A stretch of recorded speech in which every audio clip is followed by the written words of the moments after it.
Bonjour et bienvenue, je suis ravie de vous ouvrir aujourd'hui les portes de la formation Innover et améliorer la collaboration en accompagnement social. Je suis Sarah Temzi, CESF, formatrice et fondatrice d'Intervenants Social Bienveillants. Toutes les formations sont créées pour les travailleurs sociaux par une travailleuse sociale. C'est parce que vos difficultés ont été les miennes que j'ai pu créer ces programmes de formation sur mesure. Tout ce qui est abordé lors de ces formations provient de la demande des professionnels du social. La demande de s'outiller et de faire face à de nombreuses difficultés rencontrées sur le terrain. On parle pratico-pratique, je vous fournis des outils, des moyens pour accompagner toujours mieux les personnes que vous avez en face. Dans ces formations, on va droit au but parce que vous manquez de temps, parce que les professionnels du social peuvent agir dans l'urgence. Et donc, c'est tout ça qui est pris en compte. Dans cette vidéo, je vais vous faire découvrir la plateforme de formation, vous présenter ce qu'il sera abordé et vous partager quelques extraits en vidéo.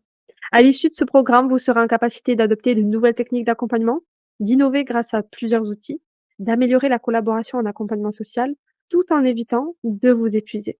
Vous aurez aussi la capacité d'appréhender plus sereinement vos missions tout en adoptant une posture positive et bienveillante. Tout d'abord, une fois entré sur la plateforme de formation, vous pourrez télécharger et imprimer votre premier outil de travail qui est le livret pédagogique. Il vous permettra de suivre l'avancée de la formation, de prendre des notes, de compléter les informations transmises et réaliser les exercices. Sur la partie de gauche se trouve le tableau de bord avec les modules et les différents cours.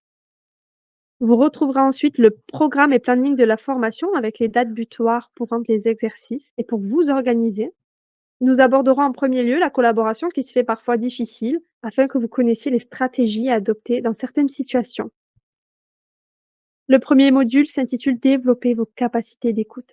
On va ici aborder l'écoute empathique et la communication non violente. On associe souvent la communication à la capacité de s'exprimer ou bien d'exposer une idée à son interlocuteur. Nous oublions que communiquer fonctionne dans les deux sens et que la capacité d'écoute est une qualité primordiale pour ceux qui ont un message à faire passer. L'écoute est le point de départ de la communication. Avant d'émettre, il faut être capable de recevoir. Bien écouter permet de désamorcer les situations de crise, de se concentrer sur le factuel et de créer une relation de confiance. À cet égard, elle est une compétence clé en travail social. Au sein du premier module, développer vos capacités d'écoute, nous approfondirons ensemble l'écoute empathique. Comment l'utiliser en accompagnement social, identifier les obstacles.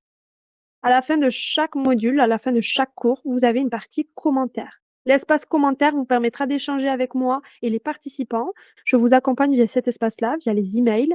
J'apporte des réponses assez détaillées, des réponses de qualité, en lien avec le terrain, où nous pouvons aborder ensemble vos interrogations en lien avec le travail social.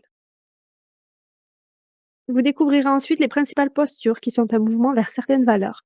Nous verrons ensuite ce qu'est le cadre de référence hyper important et à prendre en compte quand on accompagne des personnes, quand on accompagne l'humain.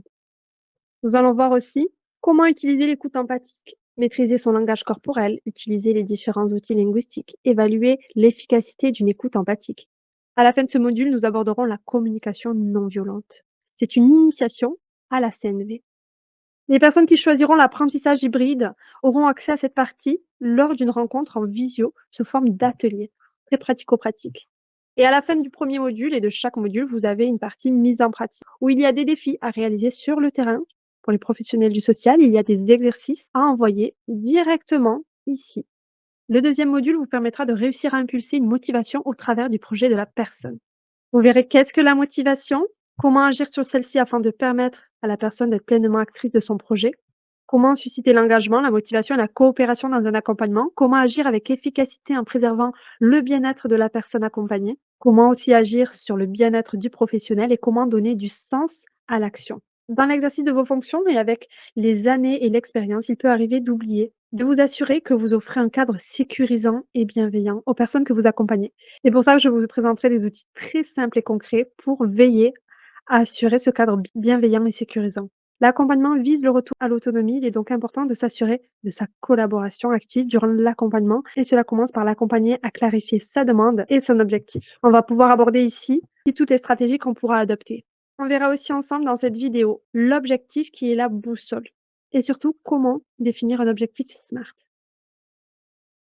Quand le professionnel accompagne le changement. Alors, comment le professionnel peut-il faire face à cette résistance au travers d'un outil innovant? Croyances, valeurs, besoins limités, parasites.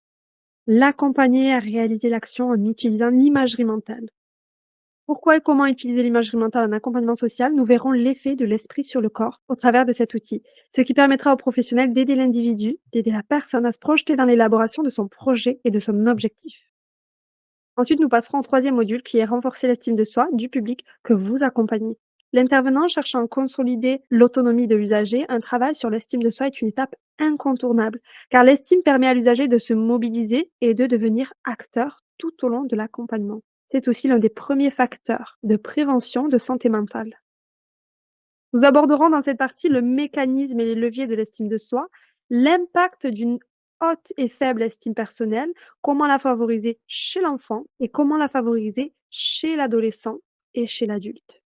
Vous aurez aussi ici des idées d'ateliers, des outils clés en main pour renforcer l'estime de soi des enfants. Des outils aussi ici pour renforcer l'estime de soi des adolescents. Nous verrons ensuite comment construire un accompagnement basé sur les ressources de la personne, toujours dans le but de renforcer son estime personnelle, de lui permettre d'être actrice. L'intervenant accompagne l'individu vers la réalisation de son projet, qu'il soit social, professionnel ou personnel. Plus encore, il l'aide à appréhender objectivement sa réalité et à mobiliser ses ressources pour être acteur de son projet. Donc, quelle stratégie l'intervenant peut-il déployer pour que l'usager découvre et accède à ses ressources? Le travail sur les ressources est au cœur de l'intervention sociale car l'individu identifie ses ressources et en développe de nouvelles en repoussant ses limites ou en les identifiant est plus à même de définir un objectif qui lui convient et de trouver la motivation et les moyens de l'atteindre.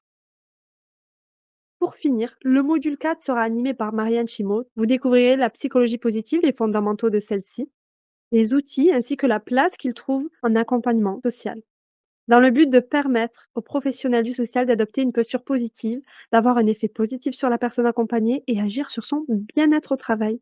L'enjeu pour le professionnel est donc de repérer les méthodes permettant de favoriser le bien-être, en agissant comme facteur de résilience permettant à une personne de surmonter ses difficultés. Pour accéder à cette formation créée par une professionnelle du social pour les professionnels du social, je vous invite à vous rendre sur le site, rubrique formation, et à choisir entre le format e-learning et le format apprentissage hybride.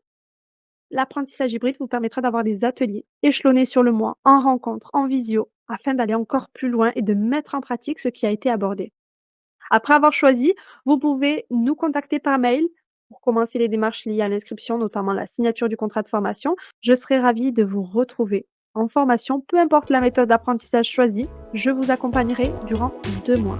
Alors je vous dis à bientôt.